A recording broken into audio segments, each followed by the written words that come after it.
से कट जाएगी आपका क्या होगा आपका क्या होगा अपने आगे ना पीछे ना कोई ऊपर नीचे अपने आगे ना पीछे ना कोई ऊपर नीचे रोने वाला तो guys welcome back to my channel. हम लोग बैठे हैं चाय की टपरी पे फिलहाल के लिए और हम करेंगे आगे का व्लॉग कंटिन्यू। जैसे कि आप देख सकते हैं कि ये हंसे जा रही है तो हम दूसरे बस में जाते हैं। जो मेरी मम्मी, उसके बाद मेरे जीजू, दीदी बात कर रहे हैं, खा रहे हैं। ये दीदी तो मैं भी दीदी हुआ ना। जीजू अरे जीजू वो क्या जरा हाथ। हाँ, और पीछे के खड़े मेरे पापा है।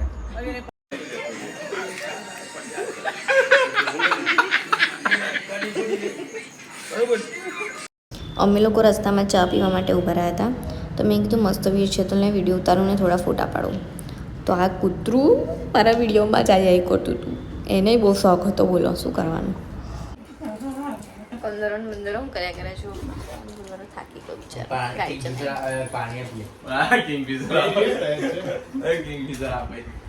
તો ફ્રેન્ડ્સ અમે લોકો ઉદયપુર હોટલમાં આવી ગયા છે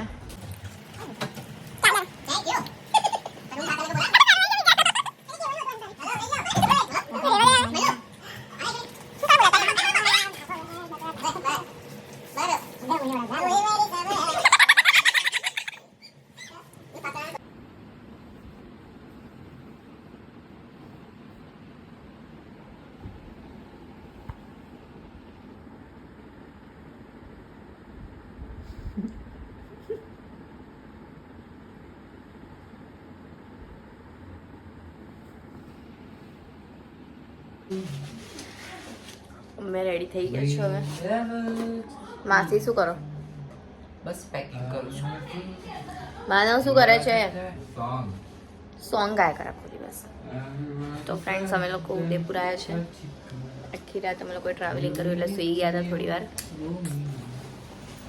તો હવે અમે જઈશું ફરી ટ્રાવેલિંગમાં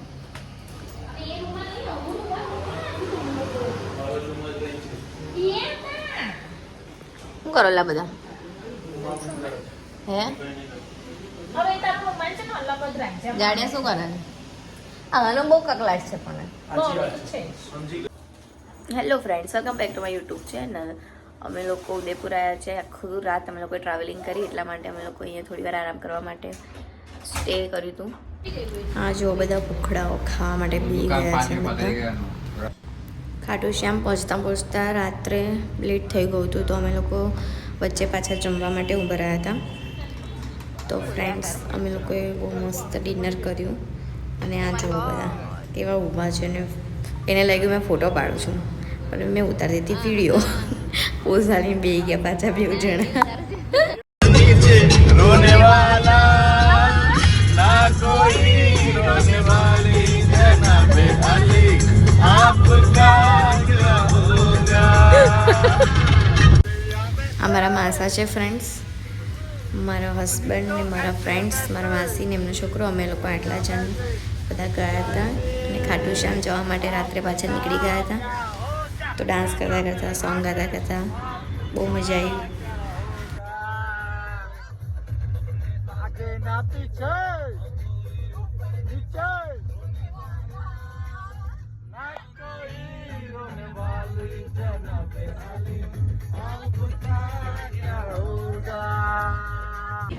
ફરી ચા પીવા માટે ઊભા હતા ફ્રેન્ડ્સ ખબર નહીં કેમ આટલી ચા પીવા જોઈએ બધાને મને એ જ નહીં ખબર પડતી રસ્તામાં બહુ જ ફોગ હતું રાત્રે તો ખબર નહીં કેવી રીતે ગાડી ચાલતી હતી કેમ કે કશું જ નહોતું દેખાતું મારા હસબન્ડે ખબર નહીં કેવી રીતે ગાડી ચલાવી તો પણ હવે ખાટુ શ્યામ જતા હતા ખાટુ વાલે ભવે બુલાતે હે તો ફિર ક્યાં દેખને કા શાંતિથી અમે લોકો મસ્ત પહોંચી ગયા સવારના લગભગ 4:30-5 વાગ્યા હતા તો જુઓ ફ્રેન્ડ્સ એટલા વાગે પણ તોરણ દ્વાર કેટલું મસ્ત દેખાય છે જે સીન છે આ બહુ જ મસ્ત હતો તો પછી અમે ફ્રેશ થઈને નાહી ધોઈને પછી અમે લોકો દર્શન કરવા માટે નીકળી ગયા સૌથી પહેલાં અમે લોકો એ કુંડમાં સ્નાન કરવા માટે ગયા હતા ત્યાં એવી માનતા માનવામાં આવે છે કે તમે જો ત્યાં સ્નાન કરો છો તો તમારો જે રોગ હોય બધો છે તે મટી જાય છે.